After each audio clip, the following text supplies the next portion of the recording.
Shot கூட வெளியே வந்துடக்கூடாதுன்னு சொல்லி 2 வருடம் வெயிட் பண்ண விஷயத்தை 2வது நாள் சார் எல்லா வீட்டிலையும் திருட்டு விசிடி ஓடிக்கிட்டு இருக்கின்றான், எல்லா கடைகள்லையும் திருட்டு விசிடி விற்றுக்கிட்டு இருக்கேன். நினச்சி பாருங்கள், இதுக்கு மேலேயா காப்பியினுடைய கடைசி நிலையாக வாங்கணும்? அப்படியே வாழ்ந்து கொண்டிருக்கிறீர்களே, அது இல்லப்பான்னு தான் யூஜிகே உடைக்கிறார். அவன் படம் எடுத்தது மாதிரியுமே நீயும் படம் எடுக்கலாம்டா. உனக்குள்ளே இருக்கக்கூடிய எனர்ஜியை, அந்த தனிமையான எனர்ஜியை நீ உருவாக்க தெரியலை. நீ இதை விட்டுட்டு, அவர் சொல்கிறார், இதை விட்டு இவர்கள் சொன்ன விஷயங்களை நம்புகிறாய், செயல்படுத்துகிறாய், வயது போய் விடுகிறது. இது உண்மையா, அது உண்மையா? ஒருவேளை திருப்பதி கொடுக்கவில்லையே, கள்ளழகர் கொடுத்து விடுவாரே. நீ சில பேர்கிட்ட போய் பார்க்கணும், இந்த சாமிகளை நம்புகிறவங்கள்ட்ட.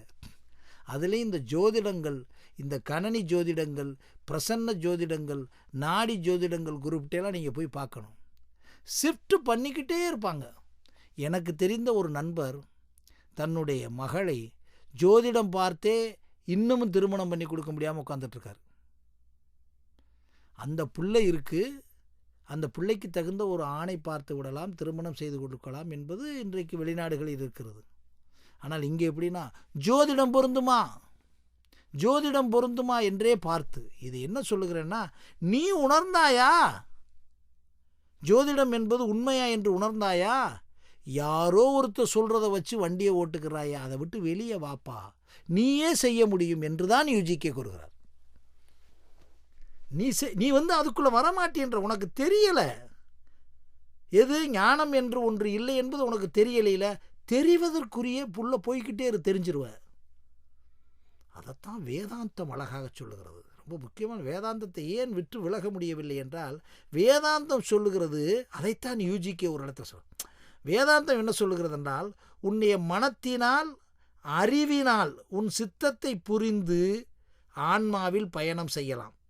இது யாருக்கு விளங்கலை. அதற்கு பிறகு அந்த அறிவும் நின்றுவிடும், ஆன்மாவை அறியும் என்று சொல்லுகிறார். இந்த இடம்தான் நம்மளை அசத்துது. இது எப்படா 10,000 வருஷத்துக்கு முன்னால் சொல்ல முடியும்? அதைத்தான் விஞ்ஞானமாக யூஜிகே சொல்லுகிறார். இந்த இடத்துல தான் யூஜிகே படிக்கிறவங்களுக்கு சிந்தனை வரும். வேதாந்தத்தை சொல்லுகிறார். ஏஸ், உன்னுடைய அறிவாலே நீ அத்தனையும் புரிஞ்சுக்கிருவ. அதுக்கு பிறகு இந்த ஞானம் என்று ஒன்றை தேடணுமே, அதுவும் ஒன்றும் இல்லைன்னு புரிஞ்சுக்கிருவ. அதுக்கு பிறகு நீ ரிலீஃப் ஆகி விடுவாய் என்று யூஜிகே அவர்கள் கூறுகிறார்கள். அதனால் அவசரத்திற்கு கூட நாம் பதட்டப்பட்டு விட முடியாது. என்ன பதட்டப்பட்டு விட முடியாது? இந்த மாதிரி இருக்குது, இப்படி இல்லை அப்படின்னு சொல்லிடாதீங்கன்னு யூஜிகே சொல்கிறார். யூஜிகே சொல்லுகின்ற ஒவ்வொரு விஷயத்தையும் உணர அங்கே ஒரு தீ பிடிச்சிக்கிட்டே இருக்கும்.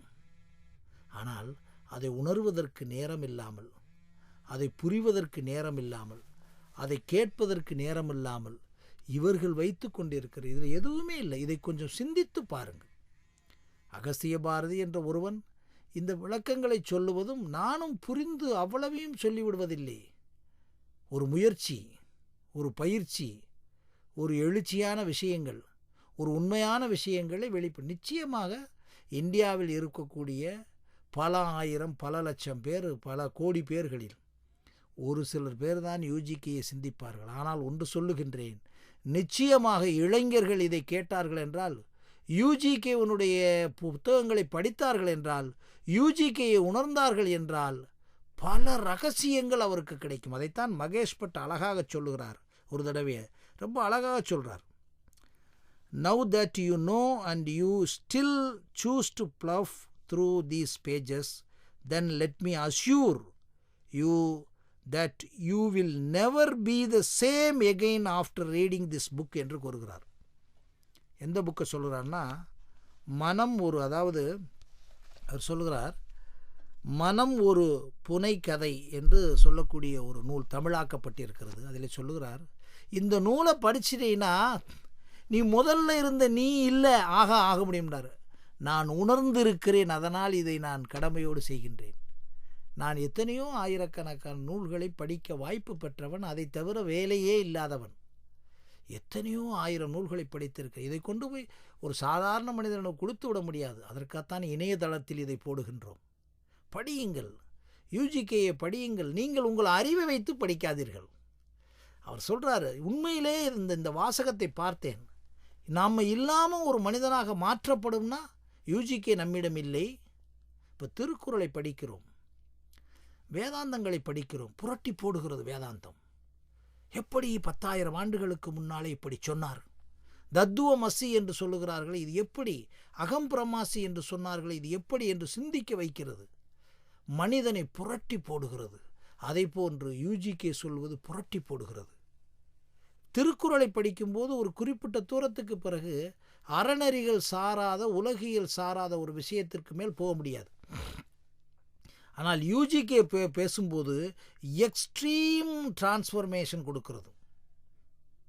ஒன்று மட்டும் தெரிந்து கொள்ளுங்கள் நண்பர்களே, அது விவேகானந்தருக்கு நடந்தாலும் சரி, புத்தருக்கு நடந்தாலும் சரி, ஞானத்தை பற்றி சொல்லக்கூடிய கடைசி வார்த்தை தன்மாற்றம். எப்படி என்றால், ஒரு மனிதனுக்கு ஒரு எக்ஸ்ட்ரீம் டு எக்ஸ்ட்ரீம் போன உடனே அந்த மூளையில் ஏற்படக்கூடிய ரசவாதத்தினுடைய ஒரு மின்னல் தான் முடிந்து போய்விட்டது என்றாங்க.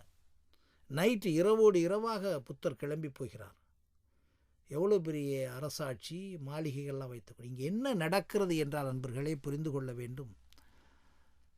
ஒரு பெரிய சேஞ்சஸ், ஒரு ட்ரமெண்டஸ் சேஞ்சஸ் இந்த tremendous mechanism of the brain நடக்கிறது. இதுதான் ரகசியம். மனமாற்றம் ஏற்பட்டு விட்டது, அதெல்லாம் சும்மா சொல்கிற செய்தி. திருந்தி விட்டார், இதெல்லாம் செய்தி. ஆனால் சயின்டிஃபிக் டேர்ம்ஸ் என்ன தெரியுமா? எ ட்ரமெண்டஸ் சேஞ்ச்